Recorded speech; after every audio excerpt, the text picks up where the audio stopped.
Estamos cerrando esta serie, aunque ya estamos en este primer sábado de febrero, este tema tan lindo y tan particular para este tiempo que estamos viviendo. Hablar de esperanza en el año 2020 y hablar de esperanza especialmente en la Argentina en el año 2020 es algo muy especial, pero no solo por lo que está pasando en nuestro país, sino que estamos viviendo en una generación descreída, desesperanzada y desilusionada como nunca antes existió en la humanidad.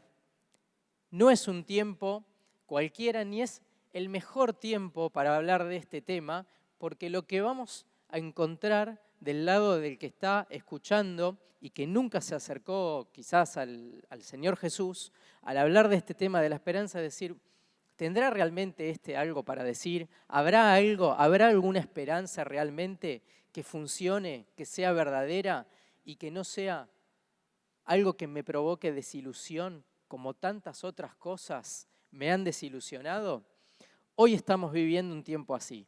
Y no es casualidad que este sea el tiempo de la desilusión. Justo esta semana me puse a leer un poco y a hacer un poco de historia y a ir descubriendo cómo la humanidad fue recorriendo distintos momentos. Y primero, en el tiempo en el que el Señor Jesús, por ejemplo, había estado viviendo acá en la tierra, cuando Dios se hizo carne en el Señor Jesucristo, el Señor Jesús nació en el tiempo del Imperio Romano. Los historiadores a ese periodo le pusieron que era la época de la Edad Antigua. Era la época donde el Imperio Romano gobernaba.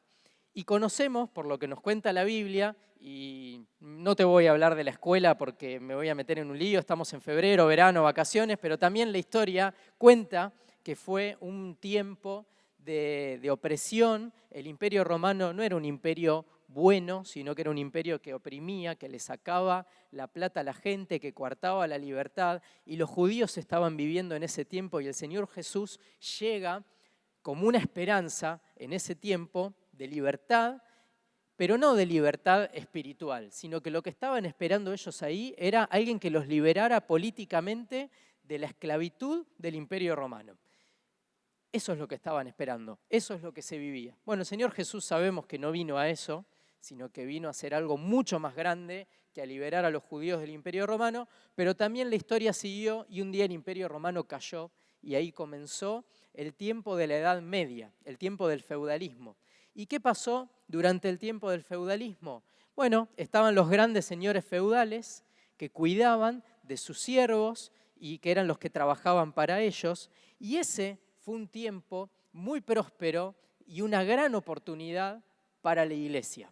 La iglesia se desarrolló mucho y fue la única institución que quedó en pie con crédito, y en ese tiempo, en el tiempo de la Edad Media, todo se inclinaba y todo iba a buscar autoridad en la iglesia, en Dios. Era un tiempo de inclinación hacia lo que Dios establecía, que no fue para nada bien aprovechado por la iglesia, para nada.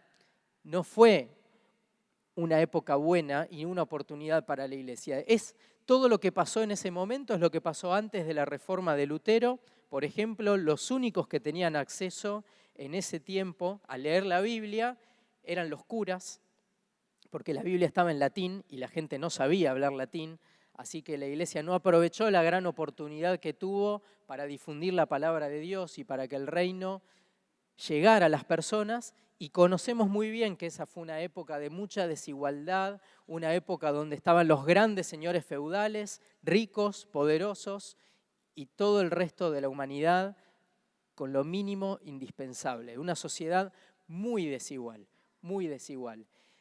Y todo el movimiento que se empieza a generar para salir de ese sistema es lo que se conoce después como la Edad Moderna, con el surgimiento del capitalismo, con el surgimiento también, con la caída del feudalismo y el surgimiento ahí de los gobiernos. Ahora también lo que importaba y lo que iba a salvar a la humanidad ya no era Dios, ya no era la iglesia, sino que era el hombre organizándose económicamente, organizándose políticamente a través de la democracia y también el hombre a través de la ciencia. La ciencia, con los grandes descubrimientos, con la razón, con la investigación, iba a ayudar a producir una humanidad mejor. Y la esperanza en ese tiempo estaba puesta ahí. La iglesia falló, no funcionó. Ahora era el momento de la humanidad, del hombre. Y toda la esperanza estaba puesta ahí. Y más o menos, cuando nacieron nuestros padres, en la segunda mitad del siglo pasado, del siglo XX, de 1950 para acá, no hace tanto tiempo, los historiadores dicen que se terminó ese tiempo y que hoy nosotros estamos viviendo en el tiempo de la posmodernidad. Y lo que caracteriza a este tiempo es que ya no se sabe qué es lo que va a traerle solución a la humanidad, porque no fue Dios, no fue la ciencia, no fue la razón, nada de todo el recorrido de la historia mostró que haya alguna posibilidad de encontrar solución a todos los problemas que hoy nosotros estamos viviendo. Y la generación que compartimos hoy, por esta razón, por todo este progreso histórico que está cargado en nuestro ADN, que viene incorporado a nosotros, aunque nosotros no lo conocíamos y no lo quisiéramos, aunque estés escuchando esto hoy acá por primera vez, hace que hoy nosotros vivamos y seamos una generación descreída, una generación desesperanzada, una generación desilusionada, porque ya, hoy hablaba con algunos y me decían, ¿y qué necesitamos para que la Argentina cambie y se solucionen todos los problemas? Y mirá, no sé, porque ya hemos probado tantas cosas y nada funciona, y eso es un poco lo que hay. El decir, ¿y qué propuesta tiene este gobierno que está ahora para solucionar los males del país? ¿Y qué propuesta tenía el de la oposición que no ganó? ¿Y qué otra propuesta tenían los otros que se presentaron a los debates? Nadie tiene respuestas. Todos describimos muy bien los problemas que estamos viviendo, pero nadie hoy está encontrando respuestas bajo el sol, en este mundo, en esta humanidad, a los grandes problemas que estamos enfrentando, a los problemas ambientales, a los problemas de violencia, a los problemas de desigualdad, a la muerte, a las grandes enfermedades. Y vamos viendo un salpicado de noticias que va tan rápido, pero tan rápido, que ya nos olvidamos de las cosas que pasaron hace una semana atrás, porque hay una noticia nueva de un calibre tan alto que tapó todo lo anterior y parece que fue hace 10 años atrás. Y no hacía tanto tiempo que estábamos hablando de que había una guerra, que un avión fue derribado por un misil y hoy ya estamos con los incendios y con el virus que está dando vueltas ahora por China y por todo el mundo. Va todo muy rápido y todo es desesperanza y todo es temor, todo es desilusión. Así está viviendo la humanidad. Y nosotros hoy estamos acá, en ese mundo, en esa realidad, leyendo la Biblia, la palabra de Dios. La palabra, la única palabra que es la verdad y que hoy sigue proclamando y diciendo que hay esperanza y que no miente. Es la palabra de Dios. ¿Y por qué te digo que no miente? Porque Jesús es el único que dice la verdad y que está poniendo arriba de la mesa cuál es el problema que el hombre, que vos y yo tenemos, que necesitamos solucionar para que haya esperanza. Jesús es el único que describió y que nos dijo, sin necesidad de disfrazarlo y de ponerlo lindo ni maquillarlo, cuál es el verdadero problema que tenemos por el que hoy estamos como estamos. Y no solamente que es el que vino a decirlo, sino que Jesús es el que se encargó y es el único que vino a traer la solución a ese problema. Porque la Biblia nos habla de que el gran problema que tenemos los humanos es el pecado. Es el pecado. Es que nos apartamos y nos alejamos de lo que Dios había establecido como bueno y como malo, y nos alejamos de Él, de su persona, de nuestra relación con Él. Y desde ese momento, desde que el hombre le dio la espalda a Dios y eligió hacer las cosas a su manera, todo, absolutamente todo, comenzó un proceso de decadencia, de caída, de fracaso que nos lleva a donde estamos hoy, como humanidad. Y si repasamos nuestra historia hasta el momento en que nos encontramos con el Señor Jesús, vamos a encontrar lo mismo. Y nos cuesta, porque es doloroso, hacernos cargo de que el problema tiene que ver con nosotros, aceptar la verdad de que el gran problema que tenemos es el pecado.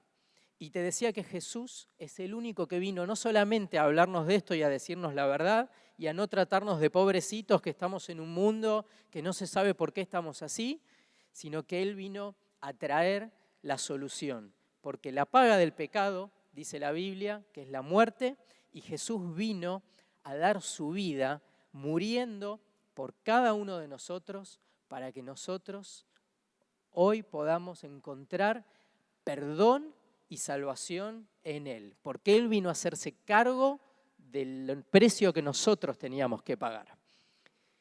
Y esa es la mayor noticia de esperanza que este mundo puede recibir, porque no hay cambio posible para una vida si no se encuentra primero con el Señor Jesús, si no hay arrepentimiento y si no hay un momento inicial de perdón, de salvación, en el cual nos apropiamos de lo que Jesús hizo en la cruz, diciendo: yo creo que vos lo hiciste en mi lugar y te pido perdón. Ese es el punto cero. Y no quiero detenerme mucho más acá, pero es imposible hablar de esperanza, aunque ya llevemos un mes hablando de esto, sin pasar por la cruz del Señor Jesús y sin hablar de cuál es la razón por la cual hoy estamos acá hablando de esperanza en una sociedad totalmente desesperanzada y poder decir con tanta paz, con tanta tranquilidad y con tanta certeza que solamente en Jesús y en Dios hay esperanza. Y hay un texto que quería leerte, que si tenés la Biblia me gustaría que lo busques, que está en 1 Juan, en el capítulo 3, que nos va a ayudar a aportar luz sobre este tema tan lindo y sobre el efecto que produce vivir en esperanza, que es el tema que tenemos hoy. 1 Juan capítulo 3. Si lo tenés ahí, lo leemos juntos, dice: mirad cuál amor nos ha dado el Padre para que seamos llamados hijos de Dios. Por esto el mundo no nos conoce, porque no le conoció a Él. Amados, ahora somos hijos de Dios y aún no se ha manifestado lo que hemos de ser, pero sabemos que cuando Él se manifieste, seremos semejantes a Él porque le veremos tal como Él es. Versículo 3, y todo aquel que tiene esta esperanza en Él se purifica a sí mismo, así como Él es puro. Miren, dice, qué amor tan grande nos ha dado Dios el Padre para ser hijos de Dios. Eso es lo que somos después de nuestro encuentro con el Señor Jesús y de que pasamos de estar muertos en nuestro pecado a recibir la vida eterna. Somos adoptados como hijos de Dios. Y ahí comienza un camino que es el camino de salvación que el hombre y la mujer necesitan para la vida. Empieza un camino donde Dios empieza a obrar y a transformarnos. Y acá el texto dice que lo hace hasta que un día vamos a ser semejantes, o sea que vamos a ser iguales a Jesús. Jesús es Dios hecho hombre. Jesús es el Hijo de Dios, que se encarnó, que un día se hizo un ser humano como nosotros, pero perfecto, sin pecado. Fue tentado en todo y jamás se equivocó. Obedeció hasta la muerte, se entregó, se dio, obedeciendo lo que Dios había establecido para su vida y fue un ejemplo de obediencia, de pureza, de amor, de misericordia. Nadie puede mirar a Jesús y encontrar en Él defecto o tacha alguna. Y lo que Dios quiere hacer con tu vida y con la mía es ir transformándola y perfeccionándola hasta que un día lleguemos a ser como Él es. Esa es nuestra esperanza. Esa es la razón por la que estamos hoy acá. Porque si nos miramos a nosotros mismos, nos damos cuenta que de nosotros no sale nada bueno. Pero hemos encontrado en Dios un Salvador, que no solamente nos ha perdonado, que nos ha salvado, sino que nos da la gracia de experimentar una transformación para llegar a ser como Él es, perfectos, puros, limpios. Y nos ofrece una vida nueva para toda la eternidad con Él en un cielo nuevo, en una tierra nueva, donde no hay dolor, donde no hay tristeza, donde no hay enfermedad, donde todos los efectos del pecado no están más. Y eso va a pasar no porque de repente vamos a ser teletransportados mágicamente a otro lugar, sino porque nuestra vida está siendo preparada y transformada para llegar a una eternidad así. Y es un proceso que la Biblia dice que va poco a poco, y que el día que lo veamos al Señor Jesús cara a cara, va a estar terminado. Y ahí, cuando lo veamos, va a decir, listo, ya está. Acá se terminó esta obra de transformación. Vamos para allá, vamos a eso. Caminamos nuestros días con nuestros ojos puestos en ese día en que nos vamos a encontrar con el Señor Jesús cara a cara.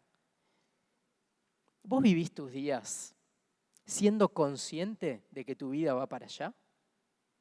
¿Lo tenés presente cuando te levantás cada mañana, cuando te acostás al mediodía, en cada decisión que tomás, en el trabajo, en casa, en el colegio?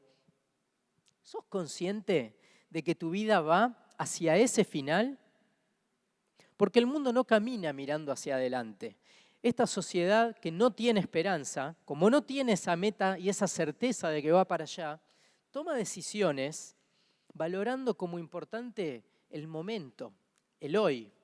Y como no sé lo que va a pasar mañana, no ahorro, por ejemplo, sino que me gasto todo, o no pienso en las consecuencias de lo que estoy haciendo, porque no existe el día de mañana. Lo importante es que viva hoy, que disfrute hoy, que hoy tenga buenas sensaciones, que hoy sea un buen momento.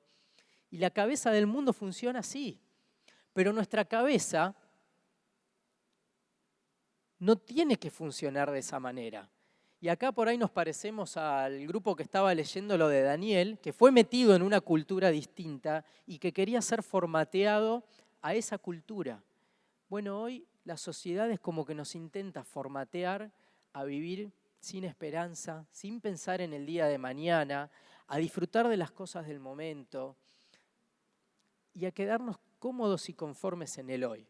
Pero nosotros, como hijos de Dios, vivimos nuestros días caminando sabiendo que estamos yendo a un encuentro con el Señor Jesús. Y eso es totalmente distinto. Y acá el texto te dice, ¿en qué consiste esto distinto? Dice el versículo 3, que todo aquel que tiene esta esperanza en Él, ¿qué hace?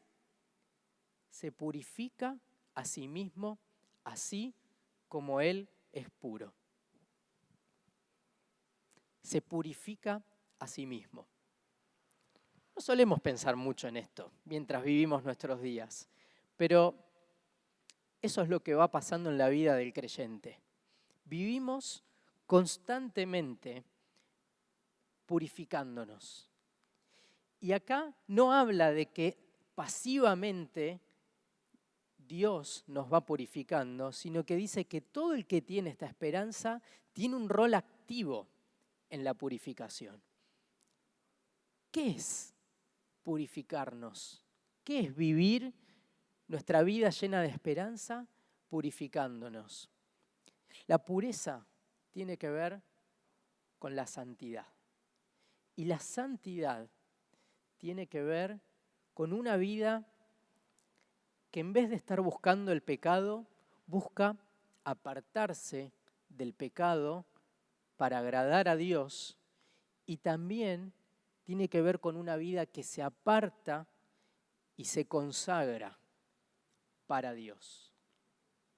Santidad es eso, es apartarse del mal para Dios. Y purificarse tiene que ver con eso, tiene mucho que ver con la razón por la cual nosotros nos levantamos cada mañana y por la que hacemos cada cosa que hacemos y por la que decidimos esto sí, esto no. La novia que voy a elegir o el novio que voy a elegir tiene que ver con esto. La carrera que voy a elegir en la facultad o no tiene que ver con esto. Si voy a trabajar o no voy a trabajar y me voy a quedar en casa jugando con la Play todo el día, tiene que ver con esto. Si voy a dedicar mi tiempo a divertirme o lo voy a dedicar a servir al Señor, tiene que ver con esto. Cada decisión que nosotros tomamos tiene que ver con si tomamos conciencia de que somos santos. En proceso de santificación, pero santos, apartados para Dios. Porque tenemos una esperanza, porque sabemos a dónde estamos yendo y el Señor nos está esperando y Él está trabajando, pero yo no estoy para seguir haciendo las cosas a mi manera y esperar que Él haga milagros en mi vida, sino que mi vida tiene que estar tomando conciencia de que yo estoy viviendo con una esperanza puesta adelante. Y por esa esperanza, por eso que tengo adelante, hay cosas a las que les voy a tener que decir que no. Y acá aparecen todas las historias que estuvieron compartiendo en los grupos. Un grupo estuvo compartiendo la historia de Abraham y de Sara. Y Dios los llamó a salir de su tierra para ir a buscar una tierra que Dios les había prometido. Daniel fue sacado de un ambiente y fue llevado a una sociedad a la que tuvo que aprender a decirle que no a un montón de cosas. Y fue llevado a llevar el nombre de Dios y el mensaje de Dios a esa sociedad pagana, a esa sociedad que vivía en una cultura muy parecida a la que estamos viviendo hoy. Los discípulos un día fueron confrontados a dejar sus negocios pesqueros para seguir al Señor Jesús y hacerse pescadores de hombres.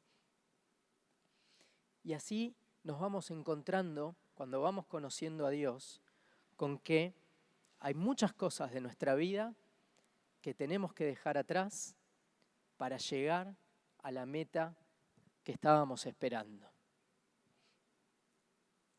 De eso se trata purificarse.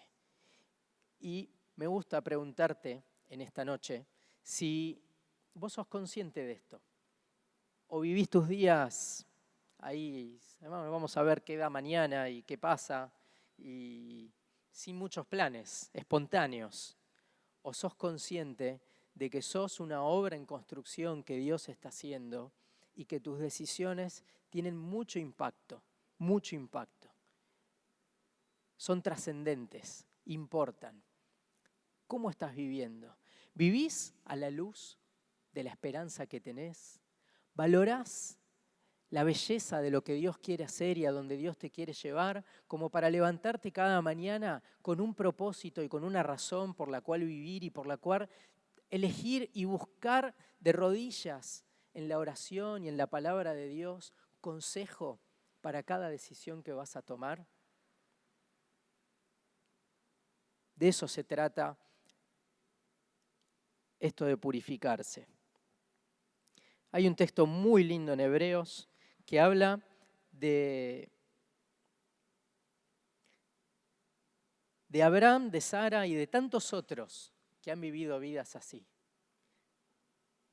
Dice, por la fe, Abraham, siendo llamado, obedeció para salir al lugar que había de recibir como herencia y salió sin saber a dónde iba. Por la fe, habitó como extranjero en la tierra prometida, como en tierra ajena, morando en tiendas con Isaac y Jacob, coherederos de la misma promesa, porque esperaba la ciudad que tiene fundamentos, cuyo arquitecto y constructor es Dios. Por la fe, también la misma Sara, siendo estéril, recibió fuerza para concebir y dio a luz aún fuera del tiempo de la edad, porque creyó que era fiel quien lo había prometido. Por lo cual también de uno, y ese ya casi muerto, salieron como las estrellas del mar, del cielo en multitud, y como la arena innumerable que está a la orilla del mar. Conforme a la fe, murieron todos estos, sin haber recibido lo prometido, sino mirándolo de lejos y creyéndolo y saludándolo, confesando que eran extranjeros y peregrinos sobre la tierra.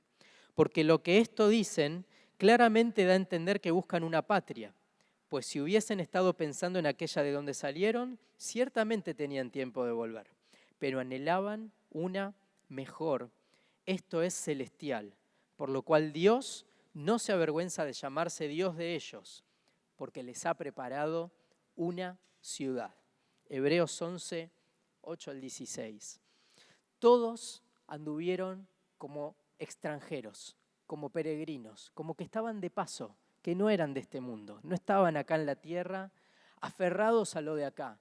Sus planes no consistían en disfrutar, no consistían en juntar plata para construirse la casa en el country, ni escalar en el trabajo para tener el mejor puesto, ni juntar mucha plata para vivir de rentas. No pasaba por ninguna de esas cosas. Estaban como extranjeros acá, como peregrinos, como gente que está de paso, cumpliendo una misión, pero que esperan y anhelan una patria celestial donde Dios reina y donde no hay desilusión, donde no hay desilusión. Y para terminar, mirando esto, la historia de Abraham y de Sara también nos enseña otra cosa relacionada con esto de la purificación y de perfeccionarnos.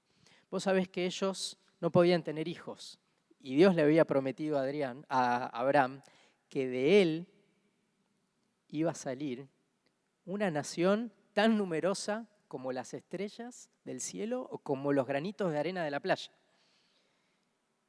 Pero Sara era estéril. Bueno, pero Abraham le creyó a Dios, le creyó de verdad, le creyó. Dijo, si vos lo decís, va a ser, no sé cómo, pero lo harás. Pero eso de que Abraham le creyó desde el primer momento, después la Biblia nos va contando que tuvo que ser trabajado también. Yo no sé si sabés, si no después buscá la historia y léela, pero en el medio Abraham era viejo, tenía 100 años y el bebé no llegaba. Y Sara también era vieja y a esa edad las mujeres ya no pueden tener hijos. Acá la Biblia nos dice que estaban ya como muertos, o sea que estaban más cerca de llegar a la patria celestial que de quedar embarazada y de tener un hijo. Y el bebé no llegaba, porque entre que Dios prometió y que el bebé llegó, pasaron muchos años. Y en el medio de eso, Abraham hace un intento, como para ayudarle un poco a Dios, y tiene un hijo con la criada, con la de la señora que se encargaba de las tareas domésticas. Pero eso no era lo que Dios había dicho, no era el hijo que Dios estaba buscando. No fue ahí. Y ellos tuvieron que aprender a estar verdaderamente como muertos a lo humano, a sus formas de pensar, a sus fuerzas, a su manera de hacer las cosas, para que ahí se cumpliera lo que Dios había prometido. Y a veces las cosas no llegan porque Dios está esperando no que aprendamos a ser pacientes. Muchas veces la espera tiene que ver con la paciencia, pero otras veces las cosas no llegan porque lo que Dios está esperando es que haya una purificación de algo que tiene que morir en tu vida o en la mía para que los planes de Dios lleguen.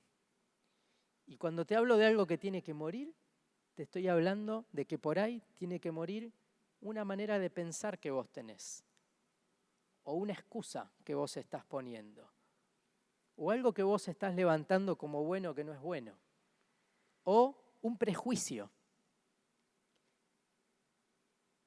Y lo que Dios quiere es purificarte a vos de esas cosas para decir, déjame obrar a mí, que soy yo el que me voy a encargar. Porque la esperanza no es solamente lo que nos espera en el cielo, sino todo lo que tenemos que vivir acá, que Dios tiene preparado para nuestra vida, pensando en que vamos a llegar allá.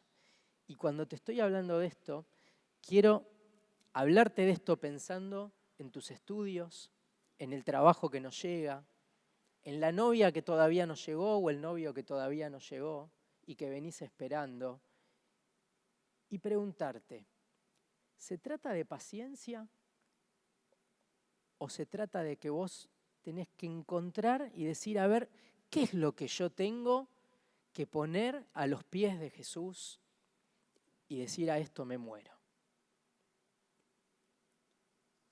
De tu carrera, de lo que estás haciendo con tu tiempo, ¿a qué te tenés que morir?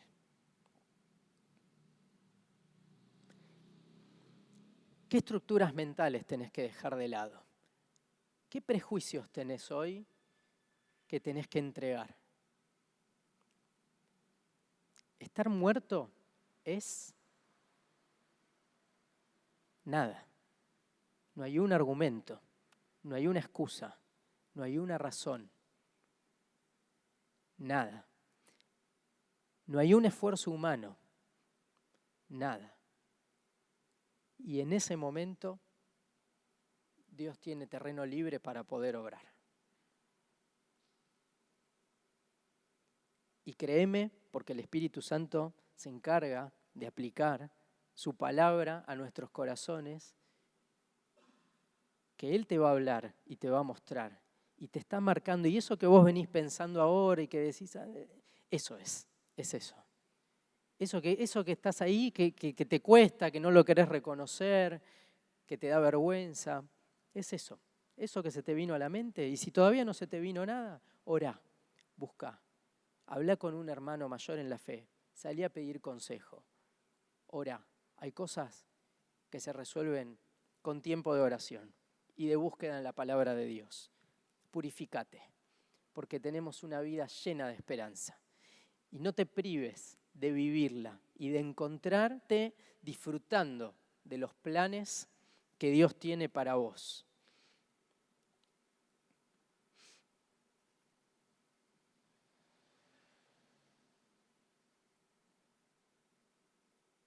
Deseamos, sin embargo, que cada uno de ustedes siga mostrando ese mismo empeño hasta la realización final y completa de su esperanza. No sean perezosos, más bien imiten a quienes por su fe y su paciencia heredan las promesas.